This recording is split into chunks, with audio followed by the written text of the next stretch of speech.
चलिए सीधा आपको गोरखपुर लिए चलते हैं, जहां मुख्यमंत्री योगी आदित्यनाथ एक कार्यक्रम को संबोधित कर रहे हैं। इस राज्यों में अपनी सरकार अपने दम पर, अपने बल पर, अपनी विचारधारा को प्रभावी ढंग से लागू करने की जिस अभियान को आगे बढ़ाया है, उस राजनीतिक दल के गोरखपुर जनपद के विशेष प्रशिक्षण शिविर के अवसर पर मैं आप सबका हृदय से अभिनंदन करते हुए इस पूरे आयोजन के प्रति मैं जिला इकाई को हृदय से बधाई देता हूं, अपनी शुभकामनाएं देता हूं।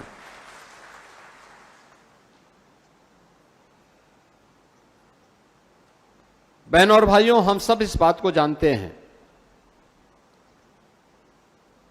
कि भारतीय जनता पार्टी देश ही नहीं दुनिया का एकमात्र ऐसा दल है जिसने हमेशा इस बात की घोषणा मजबूती के साथ की है कि राष्ट्र प्रथम, दल द्वितीय और व्यक्ति का हित अंतिम। राष्ट्र प्रथम के उस भाव के साथ जो भारतीय जनता पार्टी के संस्थापकों ने एक संस्कार भारतीय जनता पार्टी के कार्यकर्ताओं को दिया, आज उसी का परिणाम है कि जब राजनीति में मूल्य और आदर्शों की बात होती है,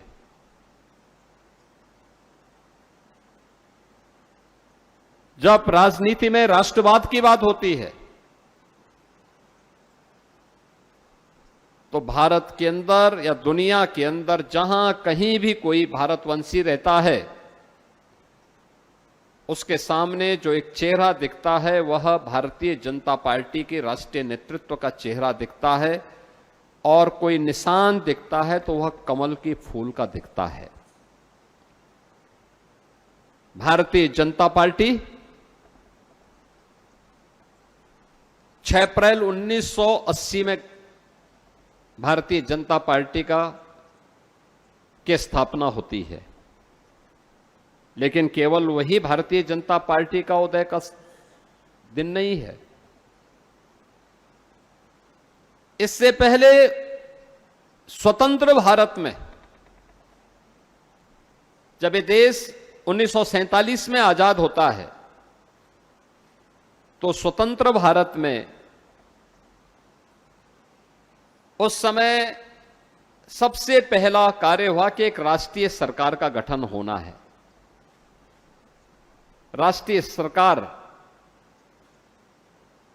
जिस सरकार में सभी उस समय की देश की आजादी के आंदोलन से जुड़े हुए दलों और नेताओं ने मिलकर के उस सरकार का गठन किया था, और पंडित जवाहरलाल नेहरू को देश का प्रधानमंत्री के रूप में चयन करते हुए वो सरकार आगे बढ़ी थी। डॉक्टर श्यामा प्रसाद मुखर्जी भी उस सरकार में उद्योग और खाद्य मंत्री के रूप में काम करना प्रारंभ किए।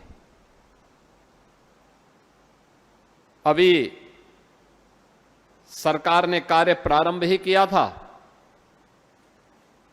भारत के संविधान निर्माण का कार्य भी युद्ध स्तर पर चल रहा था।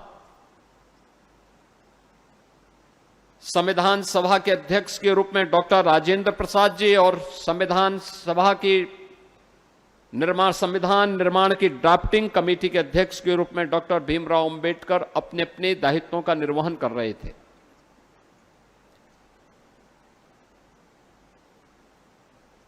छब्बीस नवंबर 1949 को भारत का संविधान निर्मित हुआ, और 26 जनवरी 1950 को भारत ने अपना संविधान अंगीकार किया। भारत ने शासन की जिस व्यवस्था को अपने यहां लागू किया, वह संसदीय प्रणाली लागू हुई जिसमें जनता के द्वारा चुने गए जनप्रतिनिधि शासन की व्यवस्था का संचालन करेंगे और शासन की व्यवस्था की बागडोर उनके हाथों में होगी। उनका चुना गया नेता देश के अंदर प्रधानमंत्री के रूप में और राज्यों में मुख्यमंत्री के रूप में उस व्यवस्था का संचालन करेंगे। अब ये पहला आम चुनाव नहीं हुआ, लेकिन कांग्रेस नेतृत्व ने तुष्टीकरण, जिन कारणों से देश का विभाजन हुआ था, उन कारणों को अभी से फिर से भारत की राजनीति का हिस्सा बनाना प्रारंभ किया।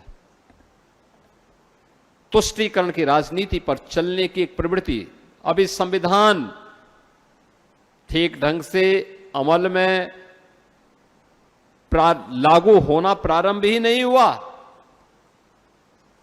कि कांग्रेस ने उसकी आड़ में तुष्टीकरण का जो खेल करना प्रारंभ किया, उसको देखते हुए तब राष्ट्रीय स्वयंसेवक संघ को लगा कि नहीं, हमें कोई एक ऐसा दल जरूर गठन करना चाहिए जो देश के अंदर मूल्यों के लिए, आदर्शों के लिए, भारत की राष्ट्रीयता को ध्यान में रख करके वर्तमान को संवारने और भावी पीढ़ी के बेहतर भविष्य की दिशा में प्रभावी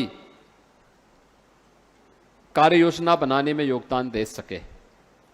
और उस समय केंद्र सरकार में मंत्री के रूप में डॉक्टर श्यामा प्रसाद मुखर्जी, भारत के महान स्वतंत्रता संग्राम सेनानी, महान समाजसेवी, महान शिक्षाविद के रूप में जिनकी ख्याति थी। याद करिए, डॉक्टर श्यामा प्रसाद मुखर्जी एक ऐसा नाम जो मात्र 33 वर्ष की उम्र में कोलकाता विश्वविद्यालय के कुलपति बने थे, जिन्होंने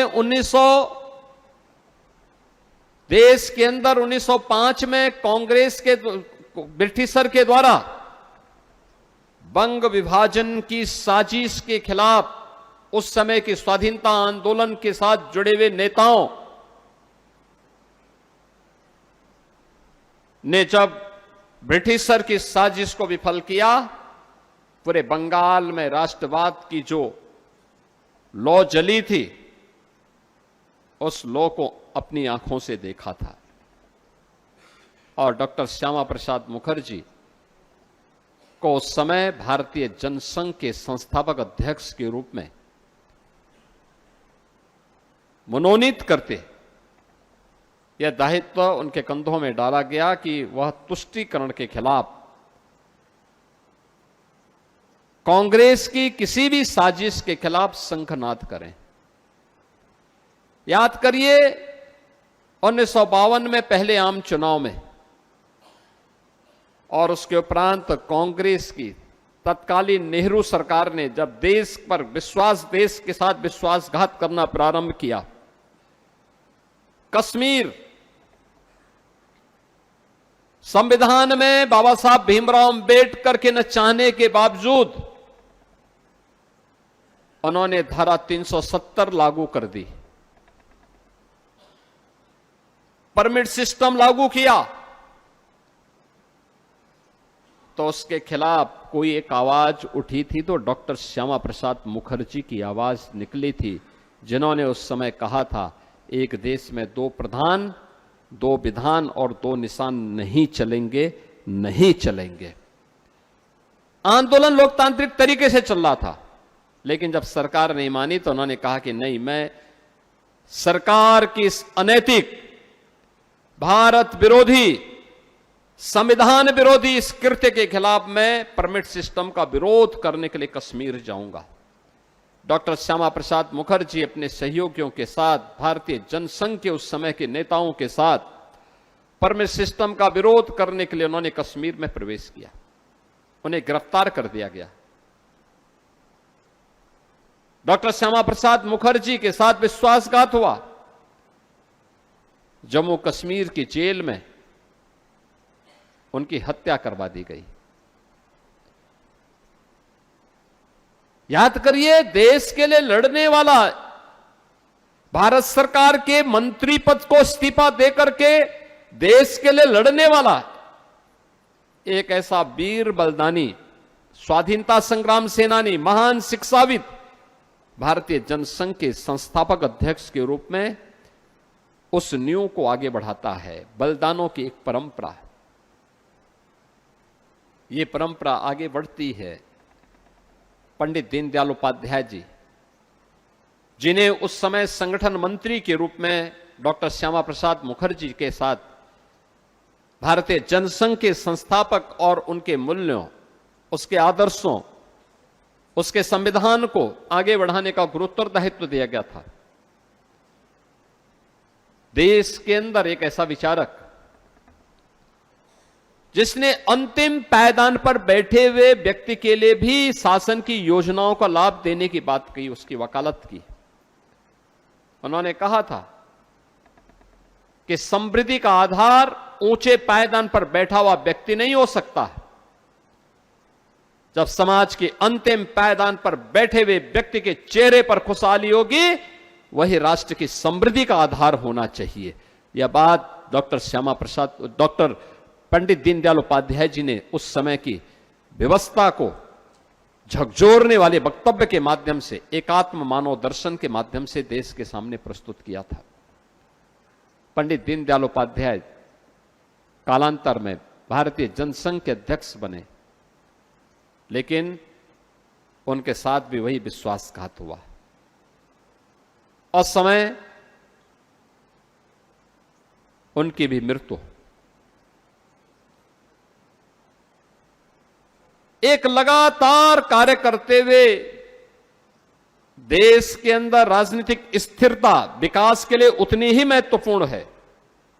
पंडित दीनदयाल उपाध्याय जी इस बात को जानते थे और पहली बार 1967 में एक गैर कांग्रेसी सरकार के गठन का भी श्रेय पंडित दीनदयाल उपाध्याय जी को जाता है। भारतीय जनसंघ अटल बिहारी वाजपेयी जी और आडवाणी जी के युग में जब प्रवेश करती है,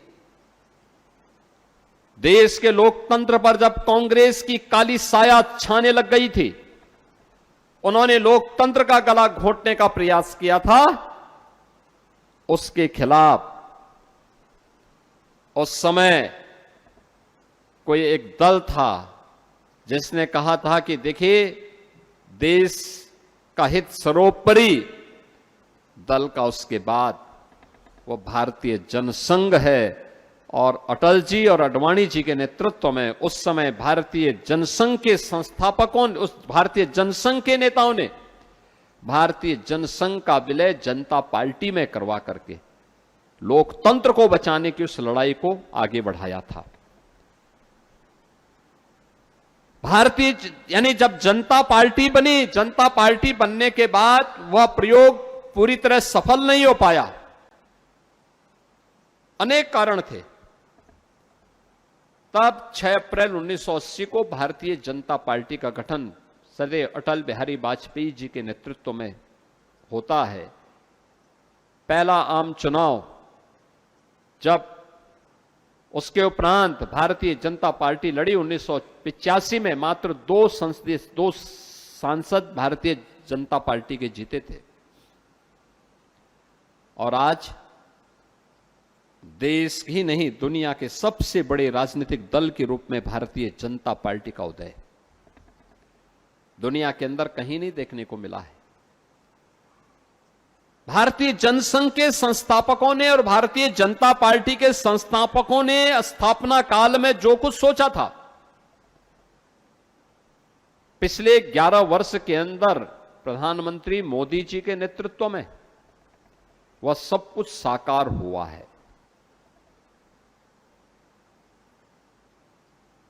वह सब कुछ साकार हुआ है। याद करिए, डॉक्टर श्यामा प्रसाद मुखर्जी ने कश्मीर के बारे में जो बात कही थी कि एक देश में 2 प्रधान, 2 विधान और 2 निशान नहीं चलेंगे, भारतीय जनता पार्टी की फुल मेजॉरिटी के साथ सरकार बनी, कश्मीर में धारा 370 हमेशा के लिए समाप्त कर दिया गया। आज भारतीय जनता पार्टी के नेतृत्व में कश्मीर में भी वही संविधान लागू होता है जो शेष भारत के अंदर है। कश्मीर का भी राष्ट्रध्वज वही है जो शेष भारत का है। शेष भारत के अंदर जो व्यवस्था लागू होती है वही जम्मू कश्मीर के अंदर भी वह व्यवस्था लागू हो रही है। और ये भारत की एकात्मता का आधार कोई बना है तो भारतीय जनता पार्टी बनी है, और अपने संस्थापकों के प्रति यह है सच्ची श्रद्धा का भाव। लोकतंत्र मजबूत होना चाहिए।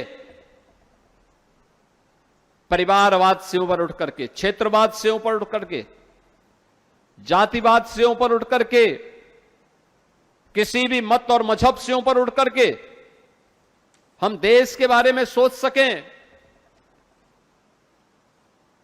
अकेले भारतीय जनता पार्टी, जिसमें एक बूथ का अध्यक्ष भी एक समय भारतीय जनता पार्टी का प्रदेश और देश का अध्यक्ष भी बन सकता है और प्रधानमंत्री और मुख्यमंत्री भी बन सकता है, ये केवल भारतीय जनता पार्टी में संभव है।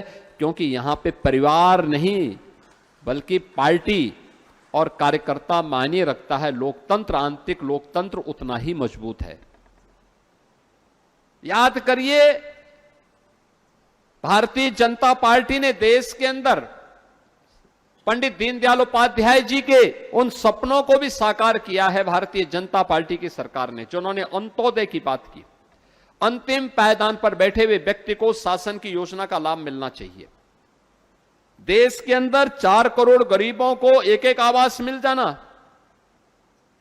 12 करोड़ गरीबों के घर में एक एक शौचालय बन जाना, 50 करोड़ गरीबों को 5 लाख रुपए की आयुष्मान भारत की सुविधा मिल जाना, 80 करोड़ लोगों को फ्री में राशन की सुविधा का लाभ मिलना, 45 करोड़ गरीबों के घर में जनधन का अकाउंट खुल जाना, प्रधानमंत्री स्टैंड अप की योजना हो, प्रधानमंत्री स्टार्टअप की स्कीम हो, प्रधानमंत्री मातृवंदना की स्कीम हो, या समाज के प्रत्येक तबके के लिए, चाहे वह देश के अंदर 10 करोड़ किसानों के लिए प्रधानमंत्री किसान सम्मान निधि का लाभ हो, यह समाज के अंतिम पायदान पर बैठे हुए व्यक्ति को समृद्धि के शिखर तक पहुंचाने के अभियान का क्रम है।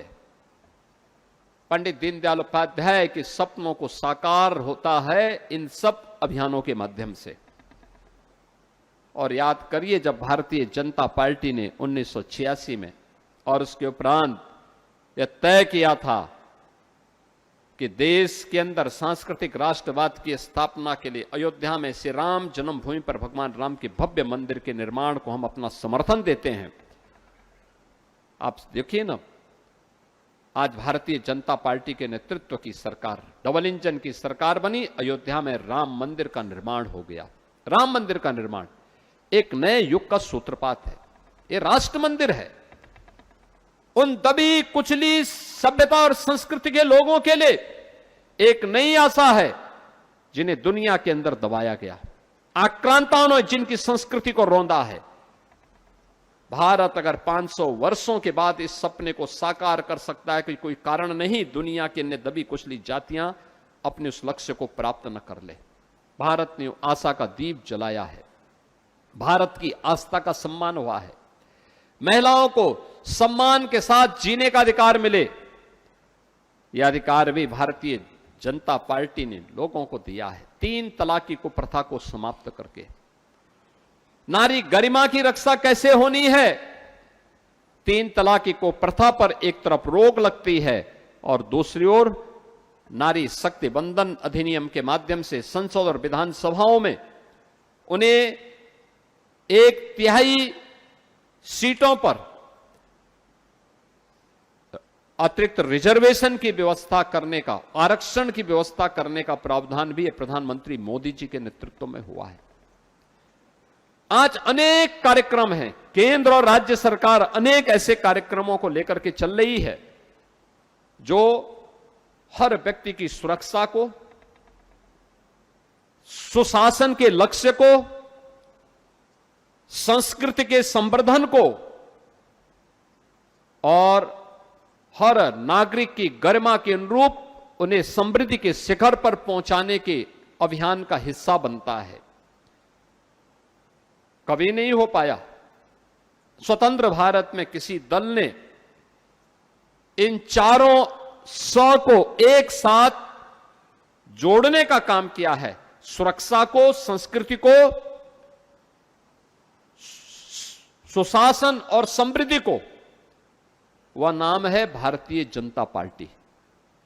भारतीय जनसंघ से लेकर के भारतीय जनता पार्टी की एक क्रमिक विकास की यात्रा न केवल भारतीय जनता पार्टी की बल्कि आज दुनिया के अंदर हर भारतीय के सिर को गौरव के साथ आगे बढ़ाने की यात्रा भी है। भारत को एक नए भारत के रूप में प्रस्तुत करने और एक भारत श्रेष्ठ भारत के सपने को साकार करने का अभियान भी है। हर भारतीय जनता पार्टी के कार्यकर्ता को अपनी छवि को जो लीक से हट करके है याद करना। अगर भारतीय जनता पार्टी का कार्यकर्ता भी कांग्रेस, सपा, बसपा, आरजेडी, टीएमसी, डीएमके या उन दलों से जो राजनीति के दलदल में बेईमानी और भ्रष्टाचार में गड़े हुए हैं, दबे हुए हैं, उन्हीं के तर्ज पर आचरण करने लग जाएगा, याद करना समाज सम्मान नहीं देगा। समाज कभी भी उन्हें अपने सिर आंखों पर नहीं बिठाएगा और इसलिए याद रखना, उससे अलग हट करके भारत और भारतीयता को सम्मान देते हुए, भारत के राष्ट्रवाद को सर्वोच्च मानते हुए, भारत की एकता और अखंडता के प्रति सर्वोच्च समर्पण मेरा होगा, इस भाव के साथ जब भी हम राजनीति में शुचिता, पारदर्शिता और सत्ता का आधार हर व्यक्ति की सुरक्षा और उसकी गरिमा की रक्षा करना, सुशासन के लक्ष्यों को प्राप्त करना, अपनी अतीत की सांस्कृतिक गौरव की पुनर्स्थापना के लिए योगदान देना और भारत की समृद्धि के लिए अपना सब कुछ न्यौछावर करने का भाव जब भी किसी कार्यकर्ता के ऊपर होगा, वह भारतीय जनता पार्टी का कार्यकर्ता ही कर पाएगा। और भारतीय जनता पार्टी के इस प्रशिक्षण के पीछे का उद्देश्य भी यही है और इसी उद्देश्य की प्राप्ति के लिए हर कार्यकर्ता नया संगठन का पुनर्गठन, उस पुनर्गठन के साथ हम उन मूल्यों के साथ जुड़ें और उस अभियान को आगे बढ़ाने में अपना योगदान दें, यह आज की आवश्यकता है। मैं आज के इस अवसर पर आपसे जरूर एक बात को कहूंगा। हमारा संगठन अपने मूल्यों और आदर्शों पर, अपने संस्थापकों की उस गौरवशाली परंपरा को अपने जीवन में तो आत्मसात करें, साथ साथ एक बेहतर समन्वय के माध्यम से, एक परिवार भाव के साथ भारतीय जनता पार्टी परिवार को सशक्त और समृद्धशाली बनाने की दिशा में हमें कार्य करना होगा। संगठन की एक संरचना होती है, वह जिले की इकाई है, लेकिन जिले की इकाई मार्गदर्शक के रूप में, लीडरशिप के लिए वहां पर है, नेतृत्व देने के लिए, समन्वय करने के लिए। हमारी असली ताकत छुपी होती है हमारे बूथ पर। चुनाव का केंद्र बिंदु होता है बूथ। उस बूथ पर शक्तिशाली संरचना तैयार करना। प्रधानमंत्री मोदी जी भी एक बात को बार बार कहते हैं कि बूथ जीता तो चुनाव जीता। हमारा केंद्र बिंदु हमारा बूथ होना चाहिए और उस बूथ की ताकत का एहसास कराने के लिए हम सब इस प्रशिक्षण के साथ ही लगातार उस अभियान का हिस्सा बने जो असली कुरुक्षेत्र में भारतीय जनता पार्टी को विजयश्री दिलाने की ओर अग्रसर हो सके। मूल्यों के साथ साथ उस शक्तिशाली संगठन के निर्माण की दिशा में किए जाने वाले उस प्रयास का हिस्सा हम सबको बनना है। इस विश्वास के साथ मैं इस प्रशिक्षण शिविर के प्रति आप सबके प्रति अपनी शुभकामनाएं देता हूं। जनपद इकाई को एक सुचारू और व्यवस्थित प्रशिक्षण शिविर की कार्ययोजना बनाने के लिए हृदय से धन्यवाद देते हुए आप सबके प्रति मैं अपनी शुभकामनाएं देते हुए वाणी को विराम देता हूं। धन्यवाद। जय हिंद।